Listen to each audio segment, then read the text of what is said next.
입니다.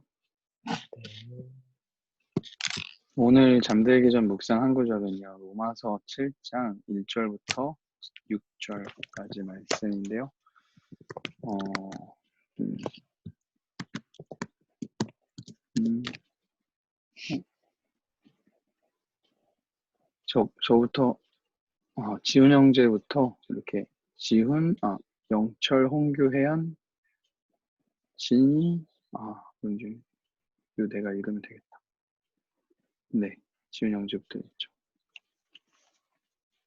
형제들이여, 내가 율법을 알고 있는 사람들에게 말합니다. 여러분의 율법이 사람이 살아있는 동안에만 그 사람을 지배한다는 것을 알지 못합니까? 결혼한 여자가 그 남편이 살아있는 동안에는 법으로 남편에게 매여 있으나 그 남편이 죽으면 남편의 법에서 벗어나게 됩니다.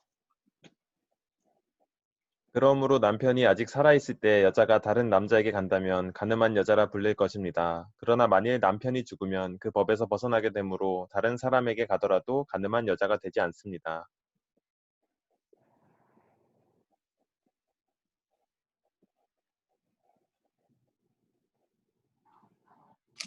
그러므로 내 형제들이여 여러분도 그리스도의 몸으로 인해 율법에 대해 죽은 자가 됐습니다. 이것은 우리가 다른 분, 곧 죽은 자 가운데서 살아나신 분에게 속해 하나님을 위해 열매를 맺게 하려는 것입니다. 우리가 육신에 있을 때는 율법으로 인한 죄의 정욕이 우리 지체 속에서 작용해 죽음에 이르는 열매를 맺게 했습니다. 그러나 이제는 우리가 우리를 올가매던 것에 대해 죽었으므로 율법에서 벗어났습니다. 그러므로 우리는 성령의 새로운 것으로 섬기고 문자에 의한 해묵은 것으로 섬기지 않습니다. 아멘. 네, 오늘 이제 바울이 이 시대 사람들이 가지고 있던 생각을 좀 깨려고 했었어요. 왜냐면 유대인들이 어려서부터 들어오고 배워오던 게 뭐였냐면 생명에 대한 건데 어떻게 하면 영생을 얻냐면요. 구약 성경에 되게 여러 군데 있는데 한 구절을 찾아보면 레위기 18장을 보면 여호와께서 모세에게 말씀하셨습니다. 이스라엘 백성들에게 말하여라. 나는 너희 하나님 여호와다. 너희는 너희가 살았던 이집트 땅의 사람들이 행하는 것처럼 하지 말고 내가 너희를 데리고 들어갈 가나안 땅의 사람들이 행하는 것처럼 행하지도 말라. 그들의 규례를 따르지도 말라. 그러면서 4절에 뭐라고 얘기하셨냐면 너희는 내 법규를 실천하고 내 규례를 지키고 그것들을 따라 행하라. 나는 너희의 하나님 여호와다. 그러므로 너희는 내 규례와 법규를 지키라. 그리하면 살 것이다. 그, 어, 애굽 사람처럼 살지 말고 가나안 사람처럼 살지 말고 따로 좀 다른 내가 너희에게 가르친 이 율법을 지켜라. 따라라. 그러면 너네 산다. 그러니까 영생을 얻는 방법은 뭐라고 생각했냐면 율법을 지키는 거라고 생각했어요. 맞죠? 맞는 말이죠. 그런데 이제 하나님께서 사실 이 율법을 주실 때 이 율법을 지키기 위한 기본 조건이 있어요. 그게 뭐냐면 하나님이 우리를 살리셨다는 생각이에요. 그러니까 내가 열심히 해서 산다가 아니고 하나님이 우리를 살리셨다는 생각이 기본 전제로 이들에게 깔려야 되는 거거든요. 그런데 그거를 잃어버린 거예요, 사람들이. 그러니까 하나님이 우리를 구원해 주셨어를 잃어버리고 이제 우리가 해야지만 살아라는 생각이 유대인들에게 찾아온 거죠. 문제가 되죠. 그래서 열심히 하나님 말씀 따라가는 사람은 살고 아니면 죽는다라는 이제 그런 이렇게 생각이 생긴 거죠. 그래서 이제 사람들이 죄인들은 막 너네들은 죄인은 다 정죄해 버리고 이제 말씀 잘 지키는 것처럼 보이는 바리새인들은 칭찬을 받고 이렇게 그 당시 사람들은 생각을 했는데 예수님이 그걸 막 다 꺾어버리시거든요. 그런데 로마서에서 뭐라고 얘기하냐면 복음에는 하나님의 의가 나타나서 믿음으로부터 믿음에 이르게 하는데 기록되기를 의인은 믿음으로 살 것이다 라고 한 거예요. 그러니까 유대인들은 영생을 얻는 방법을 율법을 지키는 거라고 생각했는데 바울이 와서 뭐라고 얘기하냐면 너네 사실 잘못 알고 있는 게 있는데 영생을 얻는 방법은 믿음의 법으로 가능해 라고 이야기를 한 겁니다. 그러니까 하나님께서 예수 그리스도를 통해서 이루신 일 그로부터 얻게 되는 그 믿음으로 우리가 영생을 얻는 거지 우리가 지켜서 얻는 게 아니야 라는 이야기를 이제 하는 거예요. 생명에 대한 기준을 완전 틀어버린 겁니다.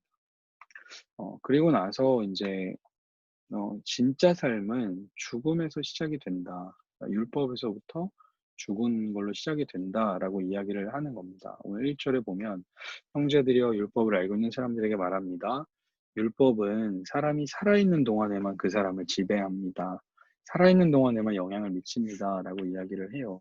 그러니까 율법에 매여서 살던 삶은 믿음의 삶이 시작되면서 끝이 났다는 거예요.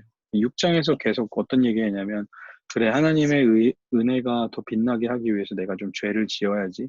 그래야 하나님이 더 죄는 용서하는 하나님이 되잖아. 죄도 짓고 말씀도 따르고 뭐 이렇게 같이 가면 이거 안 된다 그랬죠. 주인은 하나일 수밖에 없다. 두 개 섬기고 있으면 너는 지금 이 죄를 섬기고 있는 거다. 이렇게 얘기를 했거든요.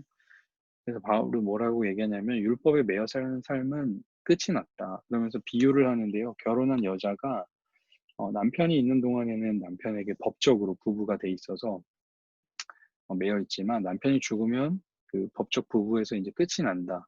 라는 이제 결혼은 언약이니까요. 언약을 맺는 거니까요. 그렇게 비유를 한 거예요. 율법과 율법을 맺혀 있는 사람. 그래서 남편이 살아있을 때 여자가 가늠하면 가늠한 여자지만 남편이 죽으면 그 법에서 벗어나서 다른 남자한테 가도 가늠한 여자가 되지 않는다. 율법과의 언약은 사실 그 죽음으로 끝이 난 거다. 예수께서 죽으셨을 때 우리가 연합해서 죽었다. 어제 6장에서 그런 얘기 했잖아요. 그때 끝이 난 거다. 라고 하면서 우리는 이제 새로운 언약의 관계가 되었다는 거예요. 그리스도인들은요. 그러니까 율법에 매여 있는 그 삶에 너네 매여서 살면 안 돼. 우리 새로운 언약의 관계야. 라고 얘기하면서 4절에 보면 그리스도의 몸으로 인해 율법에 대해서는 우리가 죽은 자가 됐습니다. 그리고 죽은 자 가운데서 살아나신 분에게 이제 우리는 속해 있는 겁니다. 라는 이야기를 하는 거죠. 그러니까 이제 우리는 예수 믿는 우리들은 율법의 영향 속에서 정죄하고 불안해하고 두려워하고 살아가는 삶이 아니에요. 그건 끝났어. 이제 예수의 영향력 아래 있는 거다. 은혜의 영향력 아래 있는 거다라는 이야기를 하는 거죠. 그게 진짜 그리스도인의 삶인 겁니다. 그래서 5절에 보면 육신에 있을 때는 율법으로 인한 죄의 정욕이 우리 지체 속에서 작용했다는 이야기를 해요. 이 말은 뭐냐면 율법으로는 인간이 가지고 있는 죄의 욕심을 제어할 수가 없어요. 우리는 제어한다고 하거든요. 그래, 말씀에 이렇게 써 있으니까 우리가 한번 지켜보자 라고 하지만 이게 안 지켜져요. 여러분 끊어보자 했는데 이거 한 3, 4일 가고 안 끊어지거든요.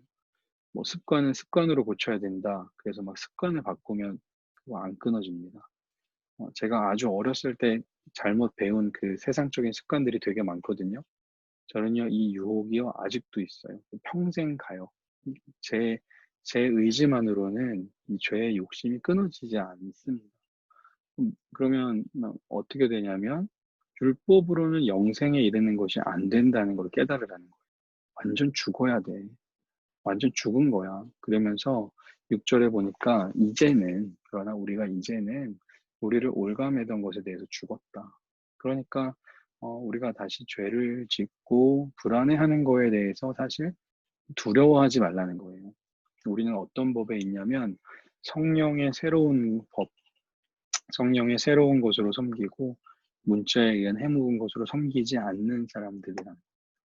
그러니까 율법에 있어서는 예수께서 죽으셨을 때 우린 이미 죽었으니까 더 이상 우리는 우리 스스로를 채찍질하고 정죄할 필요가 없다는 거예요. 그러나 안타까워는 하는 거죠. 아직도 거기에 매여 있는 우리를 안타까워하지만 우리는 이제 새로운 언약, 믿음의 법으로 우리가 넘어지고 쓰러질 때마다 유동근 너 왜 그러냐? 진짜 바보냐? 이렇게 하지 말고 넘어지고 쓰러질 때마다 이런 우리를 살리신 예수 그리스도께 집중하는 거. 그게 믿음의 법이고 그것이 성령의 새로운 법이고 거기에 집중하며 나아갈 때 우리의 삶이 변화되는 것을 우리가 경험하게 될 겁니다. 율법으로 이룰 수 없는 것을 성령의 법으로 이룬다. 라는 것이죠. 오늘 말씀 다시 기억해 보면 생명은 율법을 지키는 것에서 얻는 것이 맞긴 맞는데요. 율법을 우리가 지킬 수 없다는 걸 알아야 돼요. 그래서 믿음의 법을 통과해야 다시 율법으로 갈 수 있다는 거 알아야 되고 그 율법을 따르던 그 삶은 이제 완전 끝이 났다.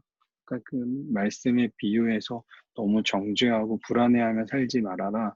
우리는 이제 새로운 언약의 관계인데 율법에 있어서는 죽었으니까 우리는 이제 예수께서 맺으신 그 언약으로 우리는 새롭게 살게 되는 거다라는 거죠. 그래서 네, 우리에게 던지고 싶은 질문은 이 새 언약의 삶을 위해 죽은 나의 옛 자아는 무엇인가? 한번 기억해 봤으면 좋겠어요. 그래, 나의 옛 자아는 죽었다. 거기에 매여서 살지 말자. 주님의 은혜를 기억하자. 그래서 우리가 되었으면 좋겠습니다. 성령의 새로운 삶을 살아가는 우리가 되기를 소망합니다. 네. 주의 자매가 들어왔네요. 네, 우리 이제 기도하고 마치겠습니다.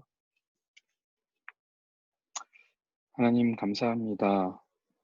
율법에 있어서는 우리가 이미 죽은 자가 되었고 예수 그리스도의 은혜로 그 믿음의 법으로 우리가 오늘 하루도 살아갈 수 있음을 다시 한번 말씀을 통하여 깨닫게 하여 주심을 감사합니다.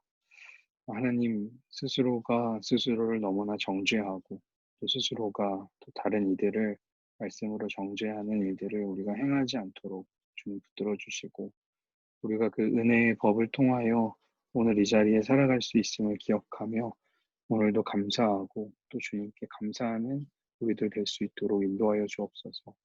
내 안에서 일하시는 성령의 말씀 또 그 생명의 법을 따라 하나님의 말씀에 순종하며 살아가는 우리들 될 수 있도록 인도하여 주옵소서. 이 밤에도 평안함 주실 줄 믿습니다. 감사드리며 예수님의 이름으로 기도합니다. 아멘. 수고하셨습니다. 네. 네, 감사합니다. 감사합니다.